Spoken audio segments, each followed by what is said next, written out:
Boa noite, meus irmãos, que a paz do Senhor Jesus esteja em nossos corações. Estamos iniciando hoje mais uma das nossas apresentações e eu tenho deixado gravado porque eu estou com alguns problemas operacionais com a página. Eu não tenho conseguido fazer ao vivo. Coisa de velho que não mexe com tecnologia é um problema sério, né? E hoje, no nosso Dedo de Prosa, que é esse bate-papo gostoso que a gente tem toda sexta-feira sobre o Evangelho, nós vamos falar de uma passagem que está em Paulo, primeira epístola a Coríntios, no capítulo 1, no versículo 23, ao que Paulo diz: Mas nós pregamos o Cristo crucificado, que escandaliza os judeus e é loucura para os gregos. Interessante esta passagem. Como que pode ser, né? A gente vai olhar o Evangelho. Eu não sei para vocês, mas o Evangelho me parece uma coisa tão lógica, né? É uma coisa assim, tão natural, que a sua vivência ainda está difícil para nós, ainda está distante do nosso estágio evolutivo. Conseguimos viver na plenitude o Evangelho de nosso Senhor Jesus Cristo. Mas ele é uma regra de conduta, né? Uma regra de convivência. Por que escandalizava os judeus? Porque os judeus se baseavam no Torá. E o Evangelho, ele pega, o Cristo, ele pega todo o Velho Testamento e fala, joga fora. Nada disso aqui serve. Nem os 10 mandamentos, ele falou, resumiu em 2. Ama a Deus sobre todas as coisas e o próximo como a ti mesmo. Ou seja, você tem que amar a você primeiro, você tem que se amar, aí você consegue amar o outro, aí você consegue amar a Deus. Mas se você não tiver amor próprio, você não tem como amar o outro. Quem não ama a si mesmo, não ama ninguém. E esta pessoa não vai dar certo em relacionamento nenhum. Porque ela ama mais o outro do que a si mesmo. Ela dá mais valor no outro do que em si mesmo. Ela coloca no outro a responsabilidade da sua felicidade. E isso não tem como dar certo. Quem entra numa relação dessa, entra numa relação de cobrança. Por mais que o outro faça, ainda está pouco. O outro não pode resolver as suas carências afetivas, as suas carências emocionais. O outro não pode resolver a sua insegurança. O outro não pode resolver a sua ansiedade. São conquistas íntimas. É o combustível que nós temos que trazer na nossa candeia, falada lá em Mateus, quando ele fala na parábola das 10 virgens.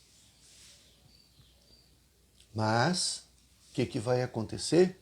O Cristo reformula tudo. Moisés fala olho por olho, dente por dente. Ele fala perdoa não 7, mas 70 vezes 7 vezes. Moisés manda apedrejar a mulher adúltera. E ele fala, aquele entre vós que não tiver pecado, atire a primeira pedra. Mostrando que eu não posso apontar o dedo para os outros, porque eu tenho 3 dedos apontados para mim.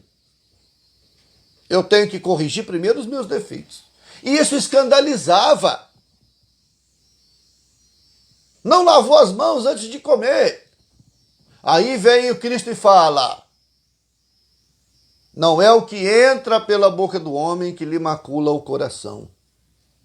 Então essa história de parar de comer carne, porque nós temos que evoluir. Ô gente, me ajuda aí. Adianta eu não comer carne e ser um cara orgulhoso, prepotente, arrogante, adúltero? Ser um péssimo pai de família, um péssimo pai, um péssimo marido? Um cidadão que sonega imposto? Ah, mas eu não como carne. Estou mais evoluído que vocês. Ah, me poupe. Ah, mas na Índia ninguém come carne. Mas é um dos países onde a quantidade de estupros cresce todo momento. É um lugar onde a mulher é tratada como um ser inferior. Que diabo de evolução espiritual é essa? Onde eu não como carne, mas agrido o meu semelhante. Então o Cristo, ele, com o perdão da palavra, chutou o pau da barraca. Ele botou para quebrar. Ele destruiu toda a lei antiga. Ele veio para ensinar a amar. Porque o Deus que nós precisávamos na época de Moisés era aquele Deus vingativo, punitivo, que castigava. É o Deus dos Levíticos, que proíbe comer crustáceo, que proíbe comer carne de porco, que proíbe o homem de fazer barba, que proíbe a mulher menstruada de sair de casa. Era aquele Deus que o homem precisava. Cristo vem trazer uma convivência com Deus, e isso escandalizou o judeu, porque o judeu é um povo orgulhoso, que observa muito o exterior e não observa o interior. E o Cristo fala lá no poço para a mulher samaritana: dia virá em que Deus será adorado, não em Israel nem no poço de Jacó, mas em espírito e verdade. Então nós precisamos entender isso. E por que escandalizava os gregos? Porque o grego pregava um politeísmo e vem falar na grandeza do universo, na grandeza de Deus, na necessidade de evolução que nós temos.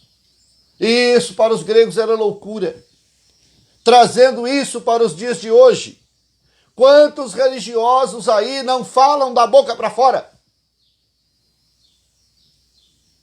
O Cristo tem uma afirmativa interessante que fala assim: que sejam os seus dizeres sim, sim, não, não. Nós temos que ter uma posição, nós temos que viver aquilo que nós acreditamos. E isso não é fácil. Eu não sei para vocês, mas o tal do perdão é uma coisa que me incomoda. Eu não consigo perdoar com facilidade. Eu não consigo deixar de ser vingativo. Eu não consigo deixar de querer que o meu inimigo quebre a perna. Tá certo que hoje eu já não vou lá. Antigamente eu mandava quebrar a perna dele, quebrava. Agora eu só desejo. Já evolui muito, mas ainda desejo. Ponto. Ainda sou um motorista impaciente. É difícil ser cristão, gente. Sabe por que é difícil? Porque você tem que rever todas as suas posturas. A gente vê aí religiosos de tantas denominações falando em simplicidade de pobreza e morando no luxo. Falando em doação e não doam nada. De vez em quando vem uma Madre Teresa de Calcutá, uma Irmã Dulce, um Chico Xavier, uma Mãe Rosa, como nós tivemos aqui em Varginha, para mostrar que é possível viver o Evangelho e fazer a caridade. De vez em quando aparece um aí fora dos ciclos religiosos para mostrar que caridade não está atrelada à religião, mas a um senso de utilidade que a pessoa precisa ter. Nós precisamos estender a mão aos necessitados, do corpo e da alma. Mas nós precisamos muito mais escandalizar as pessoas vivendo o cristianismo. Porque quando aparece alguém para viver o cristianismo na sua essência, porque a palavra atrai e o exemplo arrasta.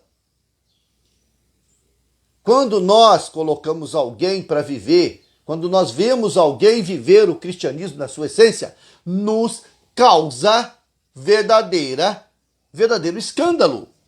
A gente acha que o cara é louco.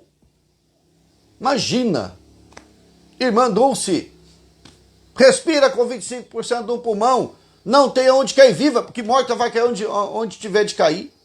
Construiu um orfanato, um hospital e um asilo. Chico Xavier construiu um império da caridade. Um monte de instituições. Poderia ter desencarnado milionário com parte dos direitos autorais dos livros que escreveu. Nunca recebeu um centavo.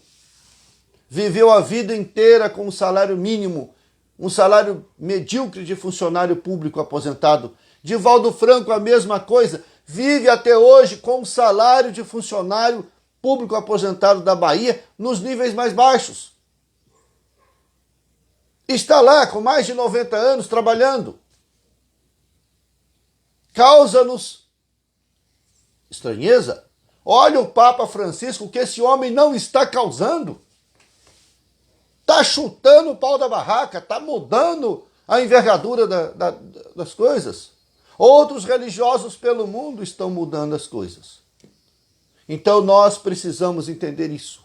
Pregamos o Cristo crucificado, mas essa pregação não pode ser com palavras vazias.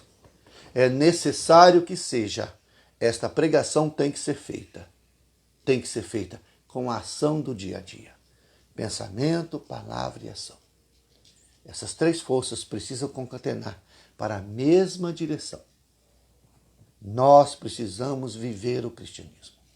Comecemos dentro do nosso lar, no mais importante laboratório que a vida nos coloca. Pacifica as ovelhas do Cristo que estão sob a tua responsabilidade, na tutela do teu lar. Mas a pacificação, ser pacificador, não significa ser omisso. Não significa ser conivente. Não significa ser o quê? Aquele coitadinho, aquele pobre coitado. O Cristo sempre foi manso, mas nunca deixou de ter uma posição. O Papa Francisco está enfrentando uma barra dentro da igreja, porque ele está consertando um monte de coisa. Oremos por ele. Eu vi uma frase há poucos dias, eu até comentei com um amigo meu. Católico de verdade não ataca o Papa, reza por ele. Eu falei, meu amigo, eu vou trocar. Cristão de verdade não ataca o Papa Francisco, ora por ele. Porque o peso que está nas costas desse homem é muito grande. Está certo que a mão que talhou a cruz é a mesma que fez o ombro. Mas ele tem uma missão. E nós temos que cuidar para que a missão dele seja bem sucedida. Isso eu digo todos nós. Nós temos que orar pelos líderes religiosos, para que eles possam conduzir para um bom caminho. E se nós estamos vendo um líder religioso, que o pensamento dele não condiz com Cristo, que as ações não condiz com o pensamento, vamos nos ater ao Evangelho de nosso Senhor. Uma única frase é suficiente para a reconstrução íntima. Uma só. Faça para o outro o que você quer que o outro te faça. Se você viver isso, você estará vivendo a totalidade do Evangelho do Cristo. E você estará causando escândalos entre todos aqueles que apenas olham a forma, mas se esquecem da essência. Que Jesus nos abençoe, que nós tenhamos um abençoado dia de feriado. Está aproximando aí um feriadinho prolongado. Vamos descansar. A pandemia não acabou. Sossegue em casa. Se vai sair, tome todos os cuidados. Não se esqueça. Sejamos o sal da terra.